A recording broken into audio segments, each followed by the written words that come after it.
밖에 비가 많이 내리고 있습니다. 오랜만에 비가 많이 내리는데요. 그 비와 같이 우리 삶 가운데 하나님 주신 은혜가 충만히 넘쳐났으면 좋겠습니다. 말씀 가운데서 그런 삶을 살았으면 좋겠는데요.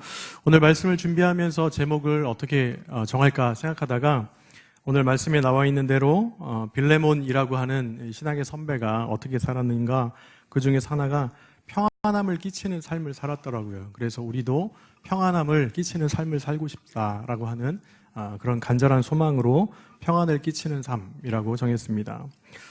아날로그 연구소라고 하는 곳에서 페이스북과 이제 손을 잡고 온라인의 네티즌들을 대상으로 해서 설문을 이렇게 한 가지 질문을 했던 적이 있습니다. 그 질문이 만약 두려움을 극복할 수 있다면 하고 싶은 일이 무엇입니까? 이렇게 묻는 거예요. 만약에 두려움이 없다, 이것을 극복할 수 있다, 그러면 당신은 하고 싶은 일이 무엇입니까? 라고 하는 질문이었어요. 이 질문에 대한 여러 답이 있습니다. 여러 사람들이 이 질문을 받고 이렇게 얘기했어요. 만약 두려움을 극복한다면 나는 번지점프를 한번 하고 싶습니다. 네, 번지점프 혹시 못 해보신 분 계신가요? 네, 저도 못 해봤습니다. 두려워서. 네. 자, 그리고 또 이런 대답도 왔습니다. 몇 년째 못하고 있는데 용기를 내서 사랑하는 사람에게 고백하고 싶습니다. 네. 그리고 확실히 어떤 일에 대해서 저는 싫습니다, 이렇게 거절도 해보고 싶다 라는 것도 있었고요. 어떤 분은 또 회사를 당장 그만두고 이렇게 자기가 꿈꾸던 작가 이런 일을 해보고 싶습니다 라고 하는 답글이 이렇게 올렸대요. 자, 그런데 어느 순간부터 생각하지 않은 반응이 또 도착하기 시작했습니다. 그게 뭐냐면 단순히 글을 이렇게 썼잖아요. 내가 두려움이 없다면 이렇게 하겠습니다 라고 했던 사람들에게서 용기가 생겼다면서 이제는 그 두려움을 극복하고 내가 번지점프를 했습니다. 네, 그리고 어떤 사람은 사랑한 사람에게 고백을 했습니다. 그리고 어떤 사람은 확실하게 거절도 했고요. 어떤 사람은 진짜 꿈을 찾아서 직장을 그만두고 그 꿈을 쫓아서 가고 있습니다 라고 하면서 이렇게 용기를 주어서, 그리고 두려움을 극복할 수 있게 해주셔서 감사합니다, 이런 글들이 도착하기 시작했다는 거예요. 자, 다시 생각해보면 이 회사에서 설문을 할 때 도와준 게 있나요? 없어요. 그냥 질문한 거죠. 만약에 두려움이 없다면 당신은 어떤 일을 해보고 싶습니까? 물어본 거예요. 그런데 사람들은 그 두려움을 극복하는 걸 어떻게 해요? 자기 노출을 하는 거죠. 난 이런 거에 대한 두려움이 있다 라고 하면서 이것을 딱 꺼내는 순간 그것을 극복할 수 있는 방법들을 서로 생각해내는 거예요. 그리고 결국에는 그 힘으로 그것을 극복할 수 있는 힘들이 생겨서 그것들을 해냈다라는 거죠. 그러나 주님 주시는 평안이 이보다 더 클까요? 그렇지 않다고 생각합니다. 정말 평안 가운데서 주시는 이 모든 일들을 감당할 수 있는데 더한 것은 주님께서 우리에게 주신 평안이 있기 때문에 우리는 감당하지 못할 것이 없다라는 사실입니다. 그래서 중요한 사실은 세상이 알지도 못하는 강력한 그 평안을 주님께서 이미 우리에게 주셨어요. 그 평안을 가지고 우리도 이제는 그것을 믿음으로 우리의 두려워하는 것들, 이것들을 잘 극복해 나가는 우리의 삶이 되어야 할 줄로 믿습니다. 오늘 말씀을 보면 이 빌레몬서는 좀 한 장으로 되어 있잖아요. 1장밖에 없습니다. 그래서 잘 짧은데요. 많이 읽으시나요? 네. 빌레몬서를 자주 읽으시나요? 제가 볼 때는 자주 안 읽으시는 것 같아요. 왜냐하면 복음서나 저희가 성경 통독을 시작하면 어떻게 하시죠? 네, 늘 이제 창세기부터 갑니다. 창조에 대한 위대함을 찬양하고 막 하다가 어디에서 걸리나요? 광야에 이제 딱 도착하잖아요. 그러면 광야를 계속 헤매요. 그러다 보면 1년이 가죠. 네, 그 광야를 벗어나지 못해요, 잘. 그러고 나서 어떻게 합니까? 다시 내년부터는 잘 하리라 하고 다시 시작합니다. 하나님, 창조주 하나님을 찬양합니다 하고 조금 더 가요. 그러면 어떻게 해요? 광야에서 다시 돌다가 무슨 법이 나오고 그러다 보면 법에 이렇게 묻혀서 네, 다시 이렇게 됩니다. 그러다 보니까 신약도 마찬가지인 것 같아요. 복음서에 예수님께서 하신 행적들을 막 따라가다가 어느 순간에 어떻게 해요? 거기에서 또 멈추죠. 그러니까 우리가 서신서들 잘 못 읽는데요. 그 중에 하나 빌레몬이라고 하는 개인적인 한 개인에게 보낸 이 편지를 통해서 하나님께서 원하시는 삶이 뭘까를 생각해 보았으면 좋겠습니다. 자, 이 빌레몬서는 사도 바울이 로마 감옥에 있을 당시에 이렇게 빌레몬이라고 하는 한 개인에게 쓴 편지입니다. 빌레몬서에 등장하는 아키포, 그 다음에 에바브라, 아리스타고, 누가 등 이런 사람들의 이름은 어디에 거론되냐면 골로새서에 거론이 돼요. 골로새 교회의 교인이었던 것 같습니다. 그래서 이 빌레몬과 아주 밀접한 관계가 있기 때문에 이 빌레몬도 골로새 교회의 아주 중요한 인물이지 않았을까 이렇게 생각해 볼 수 있습니다. 자, 이 빌레몬서의 기록 연대와 장소를 보면 사도 바울이 로마 감옥에 갇혔을 때 약 한 AD 61년에서 63년경에 기록된 것으로 볼 수 있습니다. 그런데 오네시모라고 하는 사람이 골로새서를 가지고 골로새로 가고 있는 두기고와 동행했다라고 하는 구절이 나오는 거 볼 때 이 두 서신은 아마 대략 비슷한 시기에 이렇게 저작이 돼서 전해진 것으로 볼 수 있습니다. 그때가 AD 62년경입니다. 자, 그렇다면 이 빌레몬서를 기록한 목적이 뭘까요? 그것은 이런 겁니다. 빌레몬의 노예였던 오네시모라고 하는 사람이 있었어요. 이 오네시모가 주인의 물건을 도둑질하고 도망쳤습니다. 막 도망치고 이렇게 방황을 하다가 로마에서 어떻게 해요? 바울을 만나요. 그리고 나서 이 하나님의 섭리 가운데 바울을 통해서 복음을 전해 듣고 그것을 믿어서 이제는 하나님의 자녀로, 하나님의 사역자로, 바울의 동역자로서 아주 중요한 인물이 됩니다. 그래서 이 오네시모를 어떻게 해달라는 거예요? 주인인 빌레몬에게 용서해달라, 이렇게 품어달라, 이렇게 쓴 것이 바로 빌레몬서입니다. 자, 그래서 이 둘의 관계가 어떻게 됐으면 좋겠다라는 거죠? 평화의 관계로, 다시금 회복되는 관계로. 오네시모가 나에게 너무나 중요한 사람이니까 빌레몬 당신도 이 오네시모를 받아들이고 용서해 줬으면 좋겠습니다. 이렇게 쓴 것이 바로 빌레몬서의 내용입니다. 자, 그렇다면 빌레몬과 같이 오늘을 살아가는 우리가 하나님 안에서 이 살아갈 때 평안을 끼치는 삶의 모습은 무엇일까? 라고 생각해 봤으면 좋겠습니다. 첫 번째는 무엇이냐면 바로 교회된 삶을 우리는 살아가야 한다라고 말씀합니다. 2절의 말씀에 보면 이렇게 말씀하죠. 자매 아비아와 우리와 함께 병사된 아키뽀와 내 집에 있는 교회에 편지한다. 네. 여러분, 교회하면 가장 먼저 떠오르는 단어가 무엇입니까? 교회, 그 단어를 딱 들었을 때 가장 먼저 떠오르는 단어가 뭐예요? 네, 여러 개가 있죠. 머릿속에 있으실 텐데. 저는 몇 해 전에 그 에클레시아라는 그 곡을 제가 쓴 적이 있습니다. 쓰기 전에 먼저 성경에 나타난 교회는 어떤 모습일까? 어떠한 하나님의 정의 내리신 교회는 어떤 모습일까를 찾아본 적이 있어요. 그래서 제가 이렇게 많지만 10가지를 뽑았던 적이 있는데 그것이 이겁니다. 첫 번째는 교회는 예수 그리스도의 몸이다. 네. 두 번째가 교회는 거룩한 하나님의 집이다. 세 번째가 교회는 만민이 기도하는 집이다. 그리고 교회는 거룩한 하나님의 성전이다. 그리고 다섯 번째가 교회는 부름받은 무리다. 성도라는 거죠. 그리고 여섯 번째가 교회는 하나님이 피로 사신 곳이다. 일곱 번째, 교회는 예수님이 반석 위에 세우신 곳이다. 그 다음에 여덟 번째는 교회는 음부의 권세가 이기지 못하는 교회이다. 아홉 번째, 교회는 하나님이 거하시는 처소이다. 열 번째, 교회는 예수 그리스도와 함께 지어져가는 곳이다.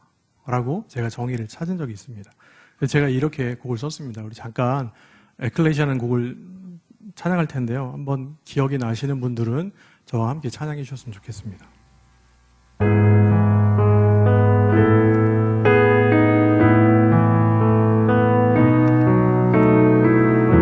교회는 주님의 몸입니다. 교회는 주님의 몸, 거룩한 하나님의 집이라. 교회는 만민이 기도하는 거룩한 주님의 성전. 교회는 성도이니 주님께 택함 받은 우리니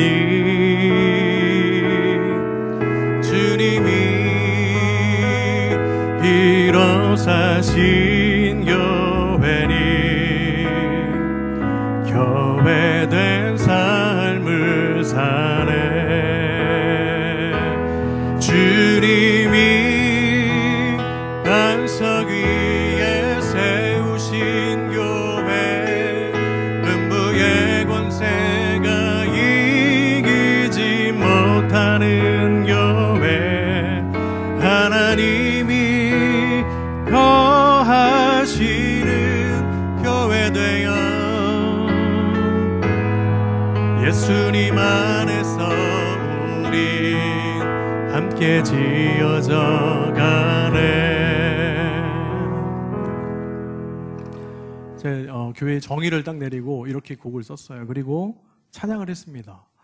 하나님께서 원하시는 교회 모습이 뭘까? 정말 고민을 많이 했어요. 그런데 여러분들은 교회에서 가장 중요한 것이 뭐라고 생각하십니까? 교회에서. 교회 정의들 내렸는데 교회에서 가장 중요한 게 뭘까? 이것을 모든 것을 포괄하고 있는 것이 뭘까? 제가 나름에 내린 것은 여러 가지가 있겠지만 사랑이라고 생각합니다. 사랑. 왜냐하면 요한복음 3장 16절 말씀에 보면 이렇게 시작해요. 하나님이 세상을 이처럼 사랑하사. 다시 말하면 이런 거죠. 예수님께서 이 땅에 오셔서 우리를 구원해 주신 이유가 뭘까? 선행되어진 게 뭘까? 하나님이 세상을 이처럼 사랑하셨다는 거예요. 다시 말하면 이 사랑이 없으면 교회는 교회가 아니라고 생각합니다. 교회는 하나님께로부터 받은 사랑을 간직하는 곳이에요. 그리고 그 사랑을 다른 사람들에게 나눠주는 것이 사랑입니다. 이 교회예요. 그러게 만약에 하나님의 그 사랑이 우리 안에 없다면 우리는 그냥 하나의 단체예요. 하나의 집단에 불과합니다. 그렇기 때문에 우리는 사랑이 넘치는 교회로 내가 먼저 그 사랑이 넘쳐나는 그 삶에, 그 교회된 삶을 살아야 합니다. 그 사랑이 넘치는 교회, 그렇다면 그 안에 필요한 시대의 정신이 뭘까? 여러 가지 고민해봤지만 그런 거예요. 바로 동역이 필요하다라는 거예요. 동역. 사역을 함에 있어 최근 들어 가장 많이 들었던 생각 중에 그런 게 있습니다. 하나님의 사역은 절대로 혼자 할 수 없다라는 거예요. 네, 정말 혼자 할 수 없어요. 오늘 본문 말씀에도 보면 사도 바울이 편지를 합니다. 빌립보에 이런 빌레몬 집사에게 편지를 쓰지만 모든 서신서에 보면 누구를 밝히냐면 자신의 동역자들을 밝혀요. 그 중에 오늘 말씀에도 보면 동역자인 디모데, 빌레몬, 아비아, 아키포 이런 사람들이 거론해요. 왜 그러냐면 내가 혼자 하나님의 사명을 감당하는 것이 아니라 함께 나아간다는 거죠.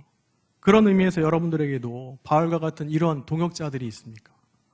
정말 함께 사명을 감당해가는 동역자들이 있으세요? 그 동역자들이 바로 누군가? 우리 앞뒤에 계신, 옆에 계신 분들이 동역자세요. 네, 왜요? 함께 지금 예배하는 예배의 동역자거든요. 그런 의미에서 한번 인사하겠습니다. 저와 동역해 주셔서 감사합니다. 네, 감사합니다. 네. 혹시 가족과 함께 앉아 계신 분들 계세요? 가족들. 네, 계시죠? 가족 역시 우리에게 훌륭한 동역자가 되어주고 있습니다. 네. 초기 기독교 역사를 바라보면 거의 대부분은 한 사람이 복음을 받아들여요. 그리고 나서 어떻게 해요? 그 가정에서부터 교회가 시작됩니다. 오늘 말씀에도 보면 이렇게 2절 말씀 이렇게 말씀하죠. 자매 아비아와 우리와 함께 병사된 아키뽀와 내 집에 있는 교회에 편지한다. 그러니까 집에 있는 교회예요. 이게 뭐예요? 가정교회거든 사실. 우리 모든 기독교 역사에서는 교회 건물을 이렇게 예배당을 먼저 짓고 시작한 적은 없어요. 한 사람이 전도되고 그 사람이 머무는 그 곳에서부터 교회가 시작됩니다. 왜요? 그 사람이 교회이기 때문이죠. 그렇게 해서 시작됐다라는 거예요. 자, 그래서 그러기에 그 가정에 함께하는 가족들은 훌륭한 동역자입니다. 옆에 계신 분 가족이 계시면 이분이 어때요? 훌륭한 동역자예요. 저도 설교를 준비하면서 저희 동역자들의 얼굴을 떠올려 봤습니다. 사실 제가 2010년도 12월 19일에 부임을 했습니다. 이제 거의 한 9년 됐는데요. 무교회 부임해서 많은 사역들을 이렇게 설교 준비하는데 막 떠올려 봤어요. 내가 어떤 일들을 했을까? 어떤 사역들을 했을까? 자, 그러면서 수많은 함께 동역해 주셨던 분들을 떠올려 봤습니다. 외람되지만 물론 담임 목사님이 가장 먼저 계셨고요. 저희 함께 했던 우리 부교육자들, 그리고 장로님들, 연합남성교회, 여선교회, 우리 안수 집사님들, 권사님들, 집사님들, 성도님들, 그리고 교육부서 안에서 우리 유년부 선생님들 아이들, 대학 청년부, 청소년부, 제가 처음에 왔을 때 첫 해 했던 우리 젊어지는 찬양대, 네, 다 멤버들이 이제 호산나로 바뀌셔가지고, 네, 우린 젊어지는 찬양대 하셨었어요. 그리고 함께 찬양하는 엘피스 찬양단, 네, 스테반 전도팀, 미얀마 선교팀, 디모데 사역훈련원, 우리 법인 행복나는 복지회, 그리고 무국비전 지역아동센터. 물론 수많은 더 많은 것들이 있을 수 있습니다. 그런데 그 일들을 감당하면서 그분들의 얼굴을 막 떠올려 봤습니다. 설교를 준비하면서. 야, 내가 지금까지 있었던 이 사역, 제가 했던 사역들은 제가 아니고 함께 하시는 분들이 계셨기에 감당할 수 있었구나 라고 하는 동역에 대한 참 감사한 마음들을 가졌습니다. 앞으로 당분간은 다 아시겠지만 저에게 동역자는 3명이 있습니다. 네, 우리 중층에 저기 앉아 있는데 네, 힘들 수도 있어요. 네, 물론 이제 2명이 아이잖아요. 어린애라 힘들 수도 있지만 저는 동역자라고 생각합니다. 네, 그 모든 것 하나님께서 이루시고 인도하시는 대로 그 사명을 감당할 때마다 저 혼자는 아무것도 할 수 없어요. 그렇기 때문에 또 함께 동역해 주셨던 우리 성도님들, 여기 계신 모든 분들이 함께 기도해 주시고 또 함께 응원해 주시고 그러면 힘을 내서 건강한 교회를 세워가도록 하겠습니다. 그렇게 할 때 우리는 하나님의 교회된 삶을 통해서 본문 말씀 3절에 있는 말씀과 같이 은혜와 평강에 넘치는 삶을 살아갈 수 있습니다. 함께하는 동역이 있기 때문에 하나님 주신 은혜와 이 평강의 삶을 온전히 살아갈 수 있다는 거죠. 그러므로 오늘을 살아가는 우리도 하나님의 부르심을 받은 교회입니다. 그 교회로서 이제는 하나님의 사랑 안에서 그 사랑을 온전히 전하며 살아가는 삶을 살아야겠습니다. 더 나아가서 한 주간 동안에 신앙의 동역자분들에게 이렇게 얘기했으면 좋겠습니다. 우리 가족분 계시면 지금 하셔도 좋고요. 보시고 사랑합니다.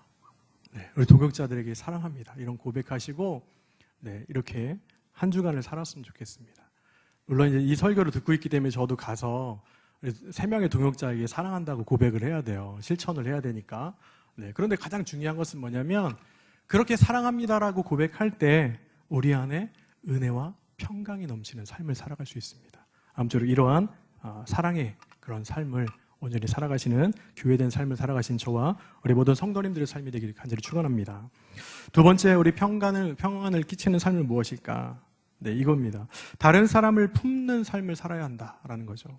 우리 10절 말씀에 보면 이렇게 말씀합니다. 갇힌 중에서 낳은 아들 오네시모를 위하여 내게 간구한다. 빌레몬은요, 골로새 교회의 중요한 인물이었습니다. 그에 대한 소문은 멀리 로마 감옥에 있던 바울에 이르기까지 전해졌어요. 바울이 이렇게 들었던 것 중에서 가장 좋았던 이 바울이 5절 말씀에 이렇게 표현합니다. 주 예수와 및 모든 성도에 대한 내 사랑과 믿음이 있음을 들음이니. 사도 바울이 들었던 빌레몬에 대한 이야기가 무엇입니까? 예수 그리스도에 대한 그 사랑 그리고 그 믿음이 있다라는 거예요. 그리고 성도에 대한 그 사랑과 믿음이 있었다. 이것을 들은 거예요. 얼마나 기분이 좋았겠어요. 빌레몬은 주 예수 그리스도에 대한 사랑과 믿음이 충만했고요. 성도들에 대한 사랑과 믿음 또한 충만했음을 알 수 있습니다. 이를 종합해보면 이런 거예요. 누가복음 10장 27절에 이렇게 말씀합니다. 내 마음을 다하며 목숨을 다하며 힘을 다하며 뜻을 다하여 주 너희 하나님을 사랑하고 또한 내 이웃을 내 자신같이 사랑하라. 이렇게 말씀하신 것을 어떻게 하는 삶이었죠? 실천하는 삶이었습니다. 그렇다면 우리는 어떠한 삶을 살아가고 있는가? 이것을 늘 생각해 봐야 합니다. 우리도 목숨을 다해서 하나님을 사랑하고 있는가? 우리 이웃을 우리 자신과 같이 사랑하고 있는가? 오늘을 살아가는 우리가, 즉 구원받은 하나님의 자녀로서 그리고 부르심을 받은 교회로서 우리는 날마다 하나님을 사랑하고 주님 안에서 자신을 사랑하며 더 나아가 우리의 이웃들을 사랑하고 있는가? 이것을 늘 생각해 봐야 합니다. 사랑하고 계시죠? 우린 그런 삶을 살아야 됩니다. 더 나아가서 빌레몬은요, 교회 안에 함께 있는 모든 성도들에게 평안함, 그리고 기쁨, 그리고 위로를 주는 삶을 살았습니다. 정말 대단했던 것 같아요.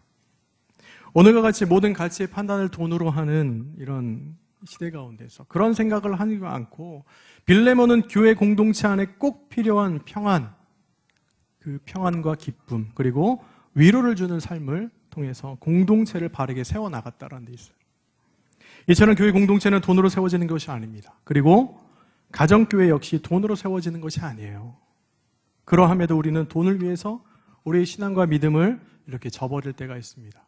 제가 이 말씀을 준비하는데 좀 오래된 예화인데 갑자기 이에 맞는 예화 같아서 제가 신학생 시절에 들었던 지구촌교회 원로 목사님 이동원 목사님이 하셨던 이 돈에 대한 예화가 갑자기 떠올랐어요. 그래서 이렇게 나누고 싶습니다. 목사님이 뭐라고 하셨냐면 돈으로 살 수 없는 것이라고 하는 예화를 통해서 이렇게 말씀하셨어요. 우리는 돈으로 침대는 살 수 있으나 돈으로 잠은 살 수가 없습니다. 우리는 돈으로 음식은 살 수 있으나 돈으로 식욕은 살 수 없습니다. 우리는 돈으로 집은 살 수 있으나 돈으로 참된 가정은 살 수 없습니다. 우리는 돈으로 약은 살 수 있으나 돈으로 건강은 살 수 없습니다. 우리는 돈으로 사치는 살 수 있으나 돈으로 문화는 살 수 없습니다. 우리는 돈으로 쾌락은 살 수 있으나 돈으로 행복은 살 수 없습니다. 우리는 돈으로 금 십자가는 살 수 있으나 돈으로 십자가에 못 박히시고 부활하신 그리스도는 살 수 없습니다. 돈이 우리의 삶에 편리를 줄 수 있습니다. 그렇다 해도 그것이 우리의 삶의 전부는 아닙니다. 그리고 그것이 우리 인생의 가치적인 가장 중요한 이것은 아니라는 사실입니다. 그런 의미에서 오늘 살아가는 우리에게 꼭 필요한 그리스도 안에서의 것이 있다면 무엇이냐면 바로 평안과 기쁨과 위로입니다. 요한복음 16장 33절의 말씀을 보면 이렇게 말씀합니다. 이것을 너희에게 이르는 것은 너희로 내 안에서 평안을 누리게 하려 함이라. 세상에서는 너희가 환난을 당하나 담대하라. 내가 세상을 이기었노라. 주님께서는 먼저 우리에게 평안을 주셨습니다. 그런데 평안을 주셨다고 해서 환난이 없느냐? 그것이 아니에요. 환난을 당합니다. 환난은 당하지만 그리스도 주신 그 평안함이 있기 때문에 이것을 이길 수 있다는 거예요. 왜요? 예수님께서 먼저 이기셨기 때문입니다. 이처럼 그리스도께서 주시는 평안이 참 평안입니다. 진정한 평안입니다. 예수님을 만나면 변화되는 것이 아무것도 없어요. 그러나 딱 하나가 변화되죠. 그것이 무엇입니까? 내 마음이에요. 네, 이것이 변화되더라고요. 환경이요, 우리 가정에 있는 배경이요, 사람이 갑자기 막 똑똑해지고요, IQ가 높아지고 그렇지 않아요. 그러나 예수님을 만나면 딱 변화되는 것이 내 마음이 변화되니까 세상을 바라보는 모든 눈이 바뀌어요. 그러면 어떻게 해요? 세상이 다 변화되어서 보입니다. 이것이 바로 주님 주신 참 평안입니다. 빌레몬과 같이 그리스도의 평안을 이제는 어떻게 해야 돼요? 그 받은 것을 다른 사람들에게 끼치는 삶을 살아가야 합니다. 다시 말해서 교회 공동체에 필요한 진정한 리더십이 무엇이냐? 카리스마, 이런 것이 넘치고 능력이 많은 것, 많은 일을 감당하는 것, 그런 것이 아니라 다른 사람들에게 평안을 끼칠 수 있는 그 모습, 그것이 바로 있어야 한다는 사실입니다. 더 나아가 평안을 끼치는 삶을 통해서 다른 사람들에게 기쁨과 위로를 줄 수 있어야 합니다. 자, 그런 의미에서 다른 사람들에게 언제 기쁨과 위로를 줄 수 있는가? 곰곰이 생각을 해봤어요. 바로 서로에 대한 관심과 사랑이 있을 때 우리는 기쁨과 위로를 줄 수 있습니다. 여러분들, 상대방의 기쁜 일이 있어요. 그러면 어떻게 해야 되죠? 축하해 주시면 됩니다. 그러면 어떻게 되죠? 기쁨이 배가 됩니다. 다른 게 아니에요. 어떤 분이 생일이시면 저는 이제 그렇게 하고 있는데요. 다 연락 못 드린 분은 죄송합니다. 제가 이제 카톡 프로필에 뜨니까 아는 거예요. 저랑 이렇게 있으면 어떤 분이 생신이세요. 그러면 저는 이제 카톡을 보냅니다. 집사님, 항상 주님 안에서 복되시고 건강하시고 이렇게 쭉 보내요. 저는 그거밖에 한 게 없거든요. 그런데 답장은요, 더 많은 것을 받아요. 감사하다라고 하면서 쭉 오시는, 제가 그거에 너무 좋더라고요. 너무 감사하더라고요. 여러분, 다른 게 아니에요. 그냥 관심이잖아요. 그리고 사랑합니다 고백하는 거예요. 이럴 때 기쁨이 배가 됩니다.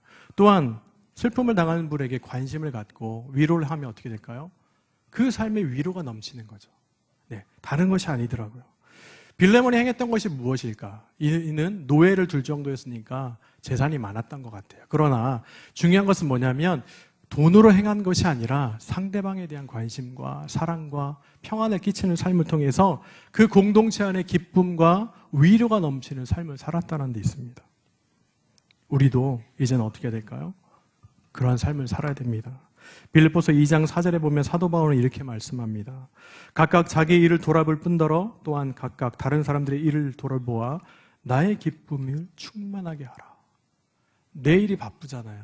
바쁜 시대 가운데 다른 사람들이 시선을 한번 옆으로 딱 돌려서 이분의 삶을 한번 돌아보세요. 그러면 이분에 대해 한마디가 그 사람을 기쁘게 할 수 있고요, 위로가 될 수 있습니다. 그러한 삶이 바로 우리의 삶이 되어야 될 줄로 믿습니다. 빌레몬이 행했던 진정한 교회된 모습은 바로 다른 사람들과 이 사람들의 관심과 사랑을 통해서 기쁨과 위로를 주었고, 더 나아가 그런 모습으로 인해서 그리스도의 평강이 넘쳐나는 그런 삶이었다는 사실입니다. 이런 모습이 오늘을 살아가는 교회된 우리 안에도 넘쳐야 합니다. 흘러 넘쳐야 돼요. 많은 무언가를 할 줄 아는 것이 중요한 게 아니에요. 무언가를 많이 소유하는 것이 중요한 것이 아닙니다. 무언가 일을 많이 알아서 내가 아는 지식이 많다가 중요한 것이 아니라 다른 사람들에게 관심을 갖고 그 사랑을 전하는 삶이 바로 그리스도께서 원하시는 교회된 삶의 모습입니다. 빌레몬은요, 이러한 삶을 살았습니다.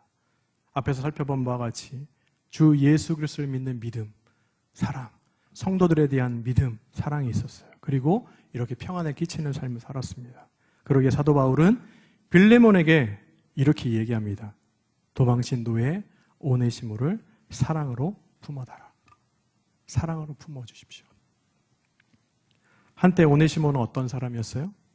주인의 빌레몬이 그 사람의 물건을 훔쳐서 도망친 노예입니다. 당시에 아시겠지만 노예는 잡아서 주인이 사형시키고 싶으면 죽일 수 있어요. 그런데 이러한 처지에 놓여 있는 오네시모를 바울은 품어달라는 거예요.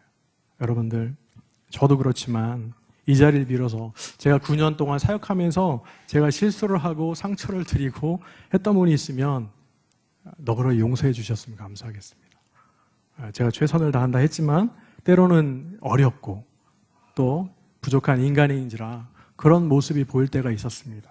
그런 모습들을 제가 이 시간에 고백을 합니다. 저도 도망친 노예와 같은 오네시모와 같은 사람입니다. 그렇기 때문에 부족함들이 있다면 용서하시고 이제는 품어주시고 저도 저희 관계에서 모든 것들을 품고 이렇게 나가는 그런 삶이 되고자 합니다. 이런 모습, 이런 모든 부분들에 대해서 본문의 말씀에 보면 빌레몬이 오네시모를 품었는지 안 품었는지는 사실 나와 있지 않습니다. 네, 부탁을 하고 끝맺어요. 답장이 발견되지 않았기 때문에 쓰지는 않았는지 모르겠지만 잘 모릅니다. 그런데 중요한 사실이 있어요. 이 빌레몬이 어떠한 삶을 살았을까? 이후에 어떤 삶을 살았을까를 보는 거죠. 그럼에도 중요한 것은 뭐냐면 이 모든 것 가운데서 빌레몬은 오네시모를 용서해 주었을 것이라 확신합니다. 그 이유가 뭘까요? 저는 이렇게 고민을 했습니다.